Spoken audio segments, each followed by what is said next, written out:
Baik, di video kali ini kami akan mempresentasikan hasil diskusi kami mengenai karakteristik ektoparasit pada ikan dan udang. Saya Mutanus Abdul Musaga, NIM 1813 tahun 1. Saya Yunus Arfan, NIM 181301010. Kami berdua mahasiswa semester 4 program studi budidaya perairan Fakultas Kelautan dan Perikanan Universitas Nusa Cendana. Selamat menyaksikan. Baik, di sini saya akan mau menjelaskan karakteristik ektoparasit pada ikan dan udang. Pada kali ini saya akan menjelaskan 3 jenis parasit, sedangkan selanjutnya itu dijelaskan oleh pemateri selanjutnya. Nah, yang pertama adalah Trichodina sp. Jadi klasifikasi dari Trichodina sp ini, yang pertama adalah filum Protozoa, subfilum Chilophora, kelas Ciliata, ordo Petricida, famili Trichodinae, genus Trichodina. Ini adalah model gambar dari Trichodina sp. Yang berikut adalah morfologi. Jadi morfologi dari Trichodina sp dapat menyebabkan penyakit trichodinasis, yaitu bisa menyerang kulit ikan maupun insang pada ikan. Trichodina sp ini merupakan protozoa yang berbentuk cakram bulat seperti mangkok dengan gigi-gigi yang terdapat di bagian tengah. Sisi-sisi tubuh Trichodina sp ini berbentuk cembung.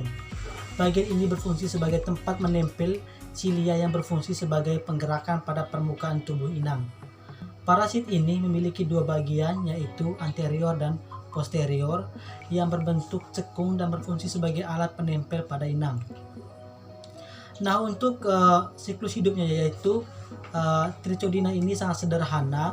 Dia hanya memiliki satu host definitif dan tidak memiliki host intermediate. Nah, untuk transmisi Trichodina terjadi melalui kontak langsung dari host yang terinfeksi kepada host yang tidak terinfeksi. Jadi Trichodina berkembang biak dengan cara membelah diri atau biner. Pada saat melakukan pembelahan, dentikel dari sel induk yang menghasilkan sel anak. Nah, yang kedua adalah nematoda. Jadi klasifikasi dari nematoda, nematoda atau cacing bulat berbeda secara keseluruhan dari Platyhelminthes dan Nematines. Nematoda dikenal dengan kulit arit tebal kasar di sisi luarnya dan di dalamnya ada tekanan hidrostatik yang tinggi. Nah, untuk ciri-cirinya yaitu memiliki bentuk kulit panjang atau mirip dengan benang. Yang kedua itu hewan tripoblastik dan pseudesmolata atau berongga tubuh semu. Yang ketiga adalah hidup bebas dengan memakan sampah organik, kotoran hewan, tanaman yang membusuk, ganggang, jamur dan hewan kecil lainnya. Jadi yang keempat itu dapat ditemukan di air tawar, air laut dan air payau serta tanah. Yang kelima, cacing betina lebih besar daripada cacing jantan. Yang keenam, hidup parasit di hewan, manusia dan tumbuhan. Yang ketujuh, bagian anterior atau daerah mulut tampak simetroradial. Sedangkan yang terakhir yaitu bentuk tubuh silindris atau bulat panjang dan tidak bersegmen. Jadi bagian di atas adalah model gambar dari nematoda. Yang ketiga adalah Aeromonas hydrophila. Jadi klasifikasi dari Aeromonas hydrophila adalah domain bakteria, dia kingdom Proteobacteria, sedangkan filum dia Gamma Proteobacteria, kelas Aeromonadales, genus Aeromonas, spesies Aeromonas hydrophila.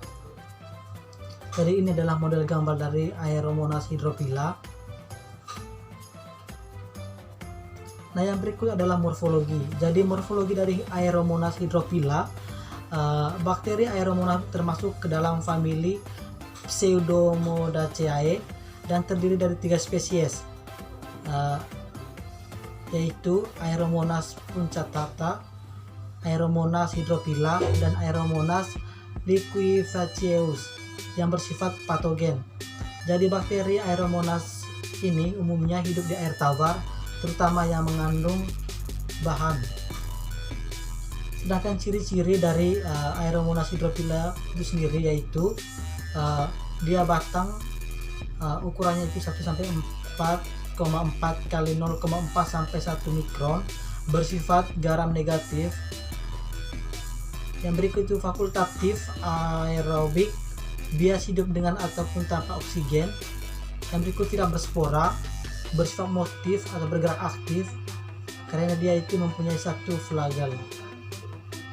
Nah, untuk siklus hidupnya yaitu bakteri Aeromonas hydrophila ini merupakan satu bakteri berbentuk batang gram negatif atau motil, bergerak dengan flagela polar yang pada umumnya terdapat pada perairan dengan bahan organik yang tinggi.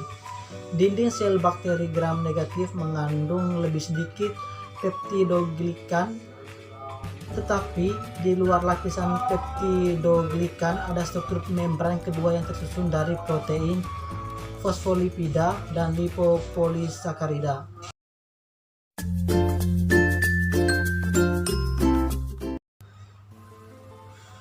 Oke, baik, saya akan melanjutkan penjelasan dari materi sebelumnya.